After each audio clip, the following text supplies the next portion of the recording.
اللهم صل وسلم وبارك على سيدنا محمد. ازيكم يا حبايبي؟ عاملين ايه النهارده؟ بقى ايه، قلت ايه اخدكم معايا كده وانا بعمل عشاء العروسه. نعمله مع بعض كده واحده واحده ونكمل الفيديو اللي فات. زي ما قلت لكم ان فيديو يوم الجمعه كان طويل جدا، فقسمته على مرحلتين. يعني دي المرحله التانية في الفيديو، اللي هو تجهيز العروسة، ومعاه قطعة كده من يوم السبت اللي خلاص بقفل فيه الشغل. زي ما انتم شايفين كده، الدكر البط والحمام والكفتة المشوية والكباب اللحمة. بس قبل اي حاجة بقى، عايزاكم تنزلوا تضغطوا لايك وكومنت حلو منكم كده، واللي ما اشتركش في القناة ينزل يشترك ويفعل الجرس بكلمة الكل عشان يوصلوا كل اللي احنا بنعمله. معانا بقى كده الحمام، طلعته بدأت بقى ان انا اغسله كويس جدا وافصل الجلد عن اللحم علشان هو ده اللي هيتحشى. بتغسليه مرة واتنين وتلاتة كويس جدا. بعدين تبدأي بقى ان انتي هتنقعيه في محلول النقع بتاعه، مية ودقيق وليمون وخل وطماطم وملح. تمام، بسيبه بقى براحته كده شوية على ما اخلص بقية الحاجة، وبنقع معاه الكبد والقوانص اللي هتتحط في الرز. بعد ما سبته بقى يتنقع، دخلت على اللحمة اللي هتتعمل كباب. هي كانت بصراحة قلتله يجيبها لي متقطعة جاهزة، وبتكون من حتة طرية بحيث ان هي تستوى معايا بسرعة، عشان انتوا عارفين ان هي هتتشوى. انا بقى حطيتها في الحلة، جبت معاها طماطم وبصل وفلفل اخضر قطع صغيرة، حطيت معاها التوابل اللي انتي بتحبيها حطيها. تمام، حطيت معاها كزبرة، كمون، فلفل اسود، حبهان بودر وثوم بودر وبصل بودر. حطيت معاها فلفل اسود زيادة شوية، حطيت معلقة كركم حلوة جدا جدا تخلي الاكل طعمه حلو. وبنقلبها كويس وبنحطها بقى في التلاجة تبات في التتبيلة ديت. بس ما بنحطش معاها ملح، بحط معاها ربع معلقة سكر صغير. وبعد كده بقى دخلت على الكبد والقوانص، غسلتها كويس قوي، وغسلت الحمام وسبته بقى يصفي ميته في المصفى. وقطعت بقى الكبد والقوانص، وهقطع معاها بصل وطماطم وفلفل اخضر طرنشات صغيره، وهسيبهم هقولكوا هنعمل بيهم ايه. دخلت بقى ان احنا هنعمل الرز، حطيت معلقه سمنه ومعلقه زيت، ونزلت بيه كوبايه ونص رز ابيض منقوع مغسول. بعد ما اول ما خد الصفار، نزلت عليه بكوباية من الشعرية لسان العصفور ونص كوباية من الشعرية الرز. مجرد ما احمروا كده مع بعض، هنزل عليهم بالكبد والقوانص والطماطم والفلفل والبصل القطع الصغيرة، وهحط معاها البهارات اللي انت بتحبيها والملح. في الوقت ده انا كنت بغلي المية. عندك مرقة حطي مرقة، ما عندكيش مرقة اغلي مية. دي الصلصة اللي انا كنت عاملاها، خدت منها معلقتين عشان احطهم عليها واقلب كل ده كويس.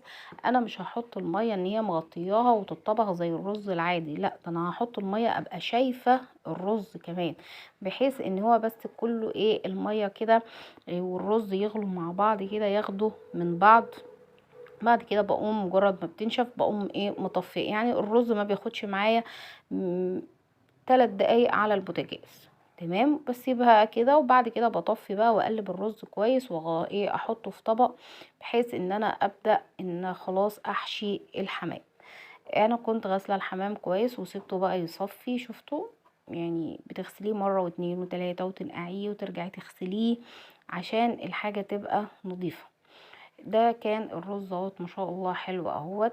هبدأ بقى ان انا احشي الحمام بالرز تحت الجلد وجوه بطنه والزور، واقفله. وهعملها بالحركة اللي هي بحط الكتف بتاع الحمامة ورا ظهرها. تمام. بقفل الحمام بقى كويس جدا. عايزة تسلقيه بتعملي المية.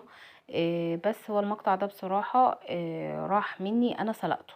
في ناس بتحطه في الفرن وبتسيبه بقى بساعتين 3 بورق فويل مغطياه وتسيبه بقى براحته. انا بقى بصراحة بحب اسلقه بامانة يعني. عملت له المية بتاعته، حطيت فيها ورق لورا وحبهان وبصل وطماطم فلفل اخضر، واول ما المية غلت نزلت عليها بالحمام وسبته حوالي ساعتين، ساعتين ونص على البوتاجاز براحته.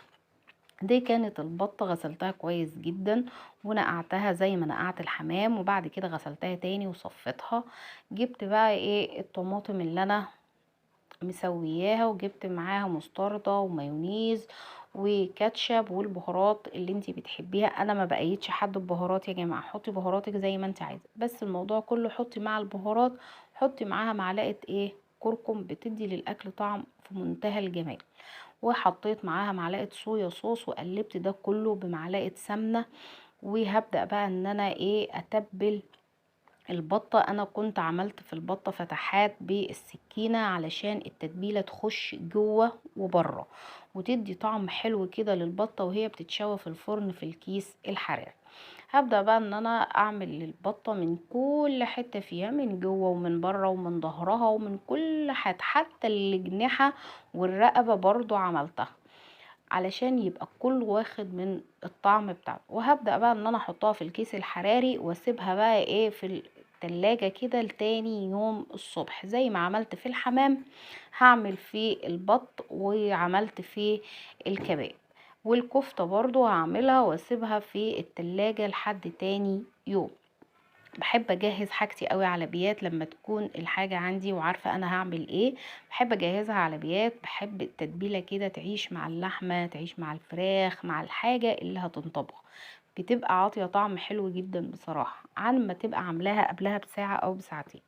انا حطيتها اهوت في الكيس الحراري وهقفل عليها كويس جدا وادخلها بقى التلاجة. تاني يوم الصبح هحطها في الفرن واسيبها بقى براحتها. قعدت معايا حوالي ساعتين ونص بالظبط.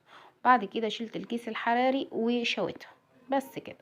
بعدها قمت بقى عامله الكفته. جبت حوالي 5 فصوص توم او 6 مع بصلايه صغيره، فرمتهم كويس جدا مع اللية، وقمت حاطه عليها اللحمه ومعلقه.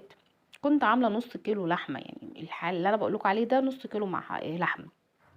حطيت معاها نص معلقه بيكنج باودر. والكفته بقى كمون، كزبره، فلفل اسود، ملح بس. لو عندك فلفل ابيض هيبقى احلى مليون مره، بس انا بصراحه ما كانش عندي فلفل ابيض فحطيت فلفل اسود، بيدي نفس طعم الفلفل الابيض بصراحه الى نوعا ما يعني. بس هي دي بقى بهارات الكفته. الحاجه الوحيده اللي هقولك ما تحطيش اللي انت عايزاه هي الكفته. حطيت معاها معلقه بقسماط، قلبتها كويس جدا. بصوا بقى الكفته دي عايزه احسن من الكفته التانية كمان، تدعكي فيها كويس جدا جدا جدا جدا. خدي بقى كده 10 دقايق دعك يمين وشمال لحد ما تلاقيها كورت في ايدك لوحدها من غير ما انت اللي تكوريها. وسبتها بقى في التلاجة لحد ما اطلعها واصبعها واحطها في الفرن. طلعت اللحمة بصراحة انا اديتها صدمة. ليه يا مروه؟ انا حبيت ادي للحمه صدمه على البوتاجاز عشان ما تغيبش معايا، وفي نفس الوقت احس ان هي مستويه بصراحه. بعد ما طلعتها شلتها من الحله حطيتها في الشبكه.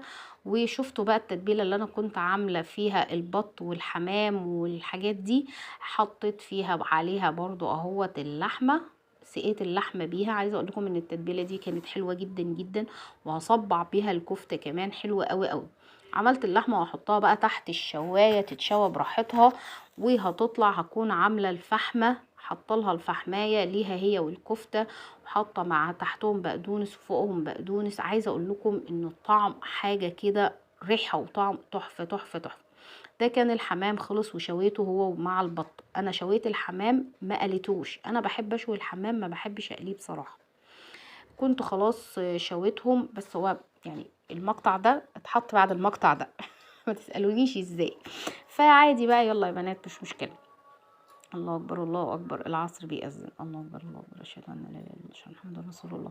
يلا يا بنات، اللي وصل معايا لحد هنا بقى يضغط لايك وينزل بقى يكتب كومنت حلو منه كده، ويصلي على الحبيب عليه افضل الصلاة والسلام. ده كده شفتوا اللحمة، دي اللحمة بقى بتاعتنا اللي هي عملناها كباب.